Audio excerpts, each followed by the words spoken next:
High everyone, welcome back to my channel. कसे आहात तुम्ही सगळे?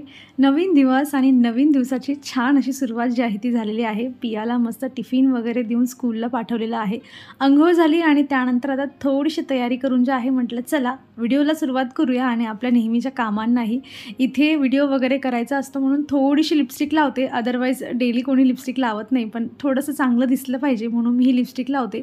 आणि ही जी लिपस्टिक आहे ना आता नवीनच घेतली आहे, मी गेल्या काही दिवसापासून यूज करते. सो अजून थोडे दिवस यूज करते आणि मग त्याचा रिव्ह्यू जो आहे तो तुम्हाला देईल मी, की कशी आहे, चांगली आहे वगैरे म्हणून. आणि इथूनच कामांना सुरुवात केली मी लगेच, कारण बेडरूममध्ये भरपूर पसारा होता माझा. म्हटलं आवरून घ्यावा आणि रोजच होत असतो आपण आवरायचं, रात्री परत तसंच होतं आणि दुसऱ्या दिवशी उठून परत हे सगळं आवरायचं. पण दिवसभर जेव्हा नीटनेटकं घर दिसतं ना, सगळे म्हणजे ब्लँकेट्स आहेत, पिलोज आहेत, ते सगळे एका जागेवर जरी ठेवून दिल्या ना, जरी वेगवेगळ्या कलरच्या असल्या तरीही, पण तरी असं वाटतं की छान आपलं घर जे आहे ते ऑर्गनाईज झालेलं आहे. आणि ते करण्यासाठी तर आपल्यालाच करावं लागेल, आपोआप होणार नाही.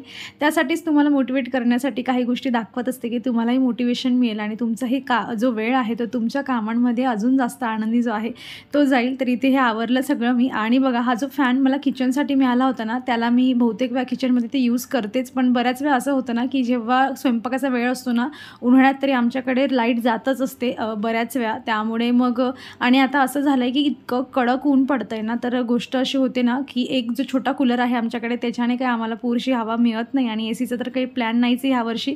पण लकीली हा कूलर जो आहे ना तो इथे आम्ही बेडरूममध्ये ठेवतो, म्हणजे दोन कूलरचा यूज होतो आहे.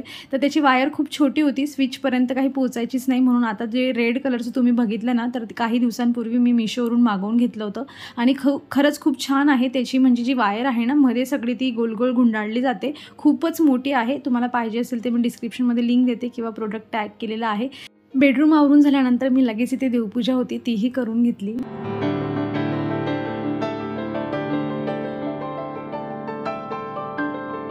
मला ना एकच काम करायचं होतं, ते म्हणजे मला सोफा क्लीन जो होता ना तो करून घ्यायचा होता. पण सोफा क्लीन करता करता म्हणजे मी हे रिअलाईज केलं, मी हे सगळं काढायचंच होतं मला सोफ्यावरचे कवर. आणि त्यानंतर म्हटलं एकात दोन कामं जी होतात ना, तशी माझी 2 कामं झाली. पुढे सांगतेच मी तुम्हाला. तर सोफा मला यासाठी क्लीन करायचा आहे. तसं तर उन्हाळ्यामध्ये क्लीन करून काही फायदा नाही आहे, पण बघा हा जो डाग तुम्ही बघताय ना, हा जवळजवळ मी आजारी पडण्याच्या पहिलेचा हा डाग आहे. तर तिने इथे म्हणजे पिया बसली होती आणि तिने पिता पिता काहीतरी ज्यूस वगैरे होतं असं आणि ते पाडलं तिने ते सोफ्यावर. तर तेव्हापासून तो डाग पडला आहे. म्हटलं त्याला क्लीन जो होता तो मला करायचा होता. आणि मग नंतर मनात येतं आपलं, मग काम करायला जरा इच्छा झाली की आपण थोडंसं काम करायचं असलं तरी आपण आजूबाजूचं पूर्ण काम करून टाकतो, तशातली गोष्ट झाली. तर मी सुरुवात तर त्या डाग काढण्यापासूनच केली होती. तर मी एका पातेलीमध्ये आपलं नॉर्मल पाणी घेतलेलं आहे. तुम्ही पाहिजे असेल ना तर त्यामध्ये शॅम्पूही घालू शकतात किंवा हँडवॉशही घालू शकतात किंवा डिशवॉश लिक्विडही घालू शकतात. पण मी नॉर्मल त्यामध्ये थोडंसं हँडवॉश लिक्विड टाकून आणलं होतं, कारण मला माहिती होतं हा डाग जो आहे तो इझिली जो आहे थोडा रफ वगैरे केल्यानंतर निघून जाईल. एक स्वच्छ असा कापड घ्यायचा आणि त्या पाण्यामध्ये छान त्याला डिप करायचा आणि छान त्यातलं पाणी स्क्वीज करून काढून जे आहे ना, फक्त सोफा जो आहे ना तो क्लीन करून टाकायचा. आता माझा तर इथे म्हणजे काय म्हणतात त्याला, कॉटनचा कापड असेल सोफ्याचा, पण म्हणजे थोडा असा लेदर वगैरे तर असला तर मध्ये पाणी जिरतच नाही तसंही. पण तो वेल्वेट वगैरे असतो बघा, त्यालासुद्धा तुम्ही क्लीन करून घेऊ शकता. म्हणजे नॉर्मल तुम्हाला सोफ्याची अशी क्लिनिंगची रुटीन जर बनवायची असेल तर 1-1.5 महिन्यामधून फक्त असं पाणी बनवायचं आणि त्याच्याने फक्त असं ओला कापड स्क्वीज करून जे आहे पूर्ण सोफा फक्त पुसून काढायचा. भरपूर धूळ त्यावरची निघून जाते आणि ओला पण होत नाही, मध्ये पाणी पण जास्त जिरत नाही. महत्त्वाचं म्हणजे जी पण डस्ट असते ती कापडाला सगळी येऊन जाते. अशा पद्धतीने सोफा क्लीन केला ना तर म्हणजे छान राहतो, नेहमी असा नवा राहतो. आणि थोडेफार असे डाग वगैरे पडले ते पण आपण अशा पद्धतीने काढून घेऊ शकतो.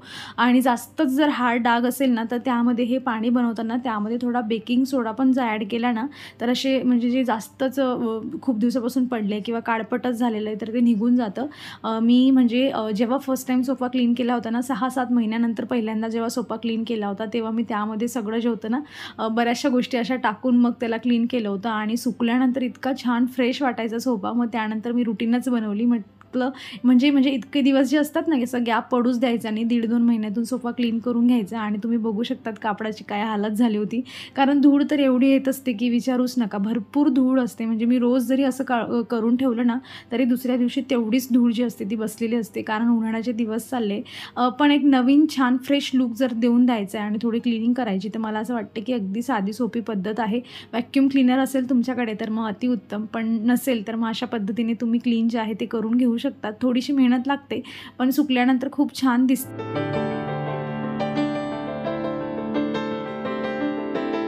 सगळ्या सोफ्याचा काना कोपरा पूर्ण पुसून काढला मी आणि फॅन जो होता ना फुल करून आली आणि बघा इतकं काळपट पाणी निघलं ना, म्हणजे खाली तर असं डायरेक्ट गाळ असा बसला होता. त्यामध्ये बारीक बारीक मातीचे जे कण असतात ना असे सगळे बसले होते. एवढी धूळ त्यावर होती.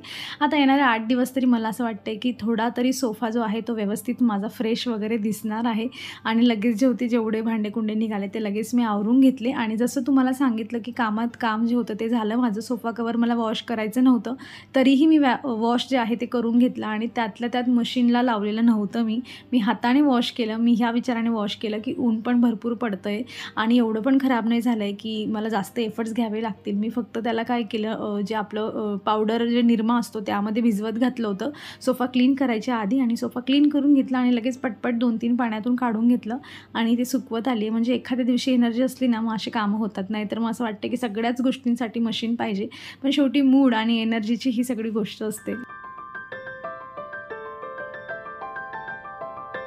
म्हणजे मला असं वाटतं की माझं खरंच नाही आहे. जेव्हा मुंबईला आम्ही राहत होतो तेव्हा हे एअर फ्रायर पियाच्या पप्पांना त्यांच्या कंपनीमधून गिफ्टमधून मिळालेलं होतं आणि तेव्हा असा विचार केला की जेव्हा मी माझ्या घरी पुण्याला जाईल ना तेव्हा याच्या वरची जी एक लेअर असते म्हणजे असं कागद चिटकवलेला असतो तर तो मी काढून टाकेल. म्हणजे सेम सिच्युएशन जशी माझ्या टी व्हीसोबत होती ना, तुमच्यासोबत शेअर केलं होतं त्याचाही कागद मी काढलेला नव्हता. तर पुण्याला आल्यावर काढूया म्हटलं. सो पुण्याला इथे आलो आणि 2-4 दिवस मी त्याला इथेच काउंटर टॉपवर ठेवत होती. नंतर रिअलाईज झालं की इथे हे खराब पण होईल आणि मला अडचण पण होते, म्हणून मी ड्राय बाल्कनीमध्ये जागा आहे तिथे त्याला झाकून ठेवत होती. आणि मग असा विचार केला की अरे जाऊ दे, हे तर ड्राय बाल्कनीमध्ये आहे, मग कशाला याचा कागद काढायचा. एखादा नाही झाकलं गेलं की धूळ तर जातेच, कारण बाहेर आहे ती ओपनच आहे. त्यामुळे मी त्या हिशोबाने काढलं नाही की घरामध्ये जेव्हा याला व्यवस्थित जागा मिळेल ना तेव्हा मी त्याचा वरचा कागद काढेल. आणि फायनली जे आहे ती माझ्या एअर फ्रायरला घरात जागा मिळालेली आहे. कुठे मी सांगतेच तुम्हाला, पण म्हणजे चांगलं आहे, चांगल्या कंपनीचं आहे हे एअर फ्रायर. आणि मला असं वाटते की सगळ्यात स्वस्त जे आहे ना तर ते हेच आहे. आणि मी आता म्हणजे मिळालं तसं जवळजवळ 3 वर्षापासून मी याला यूज करते.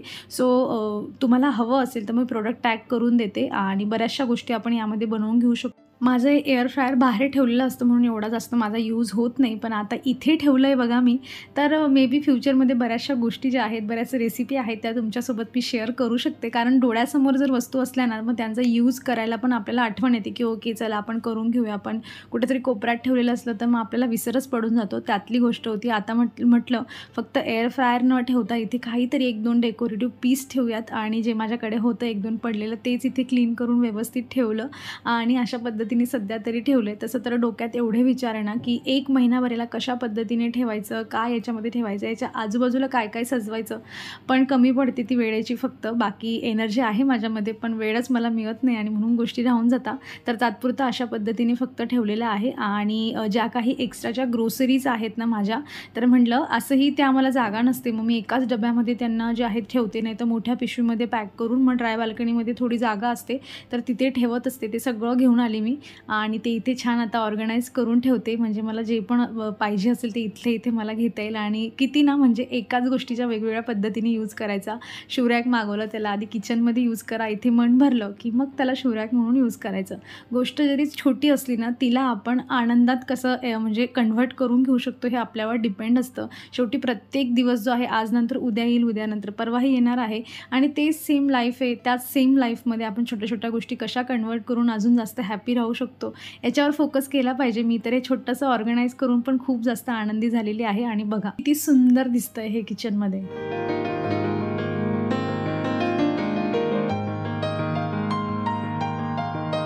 आपल्या कामांचा पाढा वाचला तेवढा कमी आहे, पण तरी त्यामध्ये मी आज एक नवीन काम ॲड करते आणि आठवण करून देते. जर कोणी माणसांपैकी माझा व्हिडिओ बघत असेल तर त्यांना रिअलाईज झालं पाहिजे की किती कामं असतात बायकांना. नेहमीचे कामं तर आपली असतातच, भाजीपाला आणणं हे पण एक काम आहे, पण त्याला व्यवस्थित निवडून ठेवणं आणि फ्रीजमध्ये ऑर्गनाईज करा, भाज्या आणल्या त्यांना निवडा आणि मग त्यांची भाजी बनवा, हे किती मोठं काम असतं. तसं माझं फिक्स नाही की मला आज गवारचीच भाजी बनवायची आहे, पण म्हटलं जरा वेळ आहे आणि थोड्या वेळापासून काम चाललं होतं, सो निवांत बसायचं होतं.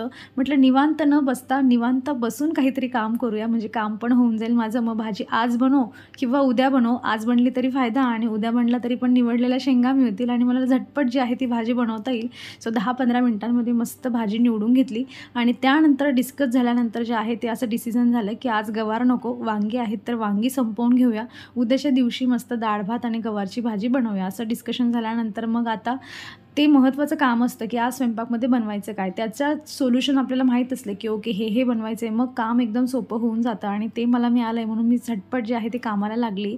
त्याआधी ना जे चिंचेचं पन्हं होतं ते पण आज बनवायचं होतं म्हणून मी चिंच आणि गूळ पाण्यात भिजवत टाकलेलं आहे आणि आता स्वयंपाकाला सुरुवात करते. अगदी सिंपल अशा पद्धतीने जी आहे ती मी भाजी बनवणार आहे आणि तुमच्यासोबत रेसिपी पण शेअर करेल. पण यामध्ये अजून काही थोड्या वेगळ्या पद्धतीने जर ही वांग्याची भाजी बनवली ना, तर वरणबट्टीसोबत जी असते ना, ही भाजी खरंच खूप छान लागते. आणि बरेच दिवस झाले वरणबट्टी काही बनवली नाही. लवकरच तुमच्यासोबत करेल मी रेसिपी शेअर. मला याच्या मागे कमेंट पण आल्या होत्या. पण बनवणं होतच नाही त्यामुळे मग राहूनच जातं. पण आता बनवेल मी लवकरच आणि रेसिपी पण शेअर करते. तर बघा आता जे आहे ना, मी इथे तेलामध्ये जिरं मोहरी टाकलं होतं, लसूण आणि जे आहे मिरची घातलेली आहे, थोडासा कढीपत्ता टाकलेला आहे, हिंग टाकायचा बस. यानंतर तुम्हाला 2 ते 3 सुके मसाले टाकायचे आहेत, ते म्हणजे हळद, जिऱ्याचं पावडर, धन्याचं पावडर. आता तुम्हाला जर मिरची जास्त तिखट वगैरे नसेल तर तुम्ही मसाला वगैरे ॲड करू शकतात, अदरवाईज मसाला स्किप केला तरी चालतो. आणि मी इथे एक बटाटा पण घेतला होता कारण पिया आहे आणि पियाला वांग्याची भाजी अजिबात आवडत नाही, त्यामुळे तिच्यासाठी बटाटे निवडून द्यायला बरं म्हणून मी एक मोठा बटाटा कापून टाकलेला आहे आणि त्यामध्ये चवीपुरतं मीठ घातलं आणि कुकरची 1 शिट्टी घ्यायची, भाजी होऊन जाते. थोडंसं पाणी टाकायचं जेणेकरून खाली करपायला नको. तसा माझा कुकर जो आहे तो स्टेनलेस स्टीलचा आहे म्हणून मी जे आहे ते 1 घूट पाणी आणि कमी गॅस ठेवायचा, 1 शिट्टी घ्यायची, मस्त भाजी बनून जाते. मी इथे जे आहे आंब्याचा रस बनवते, म्हणजे आंब्याचा रस, वांग्याची भाजी, चपाती असा सगळा प्लॅन आहे. ही भाजी तुम्ही डाळ भात आणि म्हणजे चपाती आणि ही भाजी बनवून पण कॉम्बिनेशन खूप छान बनतं. सो अशा पद्धतीने साध्या आणि सोप्या पद्धतीने एखादा जे आहे ती भाजी ट्राय करा. आंबा थोडा आंबट होता म्हणून त्यामध्ये साखर टाकावी लागते मला. चला, माझं जे आहे ते जेवण पूर्णपणे बनवून तयार झालेलं आहे. गावी गेलो होतो तर गोडशेव, पापडी शेव आणली होती, ती पण जेवणामध्ये जी आहे ती ॲड केलेली आहे आणि आजचं असं हे जेवण आहे. जेव्हापासून उन्हाळा सुरू झाला आहे ना, तेव्हापासून धूळ, घाम, गरम होतं आहे, ह्या बऱ्याच गोष्टी ज्या आहेत त्या आपण सगळेच फेस करतो आहे. पण आमच्याकडे ना कधी-कधी लाईट तर जातेच, ती पण नॉर्मल आहे. उन्हाळ्यामुळे पाणी जे आहे ते जास्त यूज होतं त्यामुळे पाणी जातं. हा पण काही एवढा मोठा विषय नाही आहे. पण आता गोष्ट अशी होती ना, की उन्हाळ्यामध्ये नळाला इतकं गरम पाणी येतं, म्हणजे दुपारच्या जेवणानंतर जेव्हा भांडे घासायचे असतात, मी बऱ्याच वेळा म्हणजे वैतागून असं करते, की जाऊ दे सायंकाळी भांडे घासते जेणेकरून जे पाणी आहे ना थोडं तरी कोमट होऊन जाईल आणि म्हणजे हात पण टाकता येत नाही ना, एवढं गरम पाणी असतं. असं उकळतं पाणी म्हणू शकतो आपण, एवढं गरम पाणी येतं. तर बऱ्याच वेळा ह्या पाण्याचा फायदा घेण्यासाठी मी असं करते, पहिले आमच्याकडे सोलर होतं, सो सोलरचं गरम पाणी यायचं आणि मी असे जे किचन टॉवेल्स वगैरे असतात ना ते गरम पाण्यात भिजवून ठेवायची. पण मी आता हे गरम पाण्याचा फायदा अशा पद्धतीने घेते, कारण आता तर सोलर नाही आणि ते गॅसवर गरम करायला काही इच्छा पण होत नाही, असं वाटतं उगाच खर्च व्हायचा हा. म्हणून असं गरम पाणी ज्या दिवशी यायला लागलं का त्या दिवशी जेवढे पण किचन टॉवेल खराब झालेले असतात ना ते त्या गरम पाण्यामध्ये मी वॉश करून घेते. सो तुम्ही पण काही अशा गोष्टींचा फायदा घेतात का मला सांगा नक्की कमेंटमधून, कारण गरम पाणी येतं आहे हा माझ्यासाठी डिसॲडव्हान्टेज आहे, पण त्यामधून मी ॲडव्हान्टेज कशा पद्धतीने तयार केला हे तुम्हाला दिसतं. जर तुम्ही करत नसाल ना अशा पद्धतीचे कामं तर नक्की ट्राय करा. म्हणजे किचन टॉवेल तर गरम पाण्यामध्ये त्यातलं तेल, तुपाचे हात लावलेले सगळे, हळद वगैरे लागलेले ते सगळं मस्त निघून जातं आणि लगेच जे आहे मी इथे त्यांना वाळवट पण टाकलेलं आहे.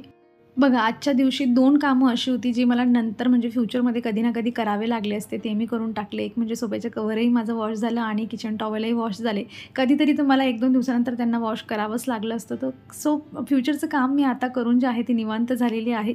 आणि एवढं सगळं झाल्यानंतर ना म्हणजे लाईट तर नाहीच आहे आमच्याकडे, एवढा घाम येत होता, म्हटलं मनाला तृप्त करण्यासाठी मस्त चिंचेचं पन्हं जे आहे ते इथे बसून पिऊयात. नाहीतरी ज्यूस, थंड्या गोष्टी यांचा आनंद फक्त उन्हाळ्यातच घेता येतो, त्यामुळे मन भरून घेतला पाहिजे.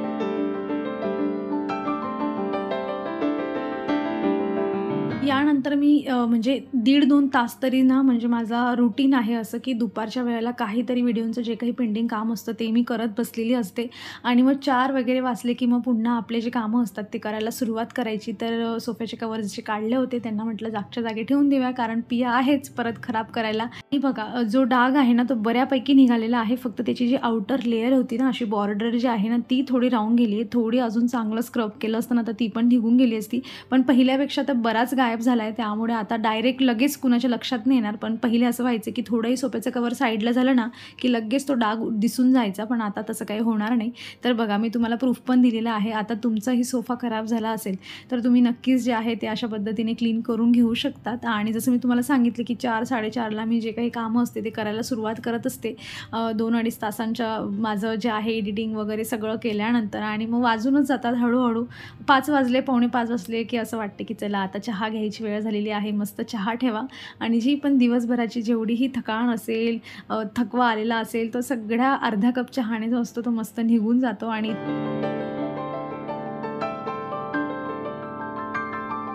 सोफा एवढा मेहनतीने क्लीन केला होता, त्यामुळे पियाला मी वॉर्निंग दिली होती की तुला जे आहे पुढचे 8 दिवस सोफ्यावर बसून काहीच खायचं प्यायचं नाही आहे, म्हणून तिने सोल्युशन म्हणून इथे येऊन बसलेली आहे ती. आणि कुठून तरी व्हिडिओमध्ये वगैरे बघितलं होतं की टरबूज जे आहे ते डायरेक्ट त्यामध्येच चम्मचने आपण खाऊ शकतो. सो तिने आज असं ट्राय केलं आहे. म्हणजे तिने सकाळीच मला सांगितलं होतं की मला टरबूज कट करून द्यायचं नाही, छान निघालेलं असेल तर तसंच ठेवायचं, मी जे आहे वेगळ्या पद्धतीने खाणार आहे. आणि ती इथे येऊन तिचं खात बसली होती. मी चहा ठेवत होती म्हणून माझं काही लक्षच नव्हतं की ही खाते कसं आहे म्हणून. सो बघा, अशा पद्धतीने तुम्ही टरबूज जे आहे ते खाऊन घेऊ शकतात. म्हणजे ट्रॅव्हलिंगमध्ये मला असं वाटतं की टरबूज घेतलं, त्याचे 2 भाग केले आणि चम्मचने अशा पद्धतीने आपण एन्जॉय करू शकतो. तर चला मग इथे पियाच्या नवीन आयडियासोबत आणि मी माझी चहा इथे एन्जॉय करते, पिया तिचं टरबूज, आणि मी माझा व्हिडिओ इथे संपवते. अपेक्षा करते तुम्हाला आवडला असेल. कसा वाटला व्हिडिओ मला कमेंटमधून नक्की सांगा. आवडला असेल तर लाईक करा, चॅनलवर नवीन असाल तर प्लीज चॅनलला सबस्क्राईब करा. आपण भेटूयात मग पुढच्या अशाच इंटरेस्टिंग व्हिडिओमध्ये. तर तुम्ही स्वतःची काळजी घ्या. So take care friends and bye.